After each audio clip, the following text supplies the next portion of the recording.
పూజ అంతా చేసేసాను. చెప్పిన పూజ అంతా చేసాను, మన బుద్ధి మార్చుకోలేదు. మళ్ళీ పిల్లాడి పట్ల ఇదివరకు గారాభమే చూపిస్తున్నాం మనం. నువ్వు లేనిదే నాకు జీవితం లేదని మాట్లాడుతున్నారు. మాట్లాడినంతకాలం పిల్లల మాటలు వినరు. నీ కోసం నాది లేదబ్బాయి, నీ కోసం నువ్వు ఉన్నావు, గుర్తుపెట్టుకో. నీ జీవితం నీది, దాని పాడైతే నువ్వే బాధ్యుడివి అని అమ్మాయికి కానీ అబ్బాయికి కానీ స్పష్టంగా చెప్పాలి. అవసరమైతే నువ్వు లేకుండా మేము బతుకుతాం, మేము బతకడానికి మేము సిద్ధంగా ఉన్నాం. మీరు ఇంట్లో పుట్టినప్పుడు కూడా మేము బతికే ఉన్నాం 25 ఏళ్ల పాటు, 30 ఏళ్ల పాటు. మీరు లేకపోయినా ఏం ఆగదు ఇక్కడ అని స్పష్టంగా చెప్తే దుర్వ్యసనాల్లో ఉన్న కుర్రాడు దారికి వచ్చేస్తాడు. మనం వాడి వల్ల మన పరువు ఏదో పోతుంది 10 మంది అంటారంటే మన పరువు పోగొట్టడం కోసమే చేస్తాడు. ఇంత దృఢత్వం మనస్సులో ఉండాలంటే నమ శివాయ, నమ శివాయ, నమ శివాయ.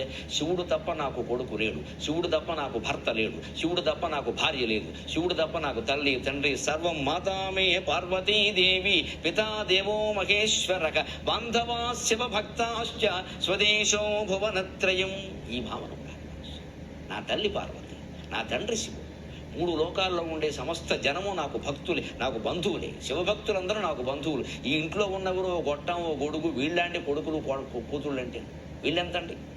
ఇంట్లో పుట్టబట్టే కదా తాపత్రయ పుడుతున్నా, పుట్టపోతే పుట్ట మట్టి ఎవరికి? ఈ దిటముతనం రావాలంటే విపదో నైవ విపదక సంపదో నైవ సంపదక.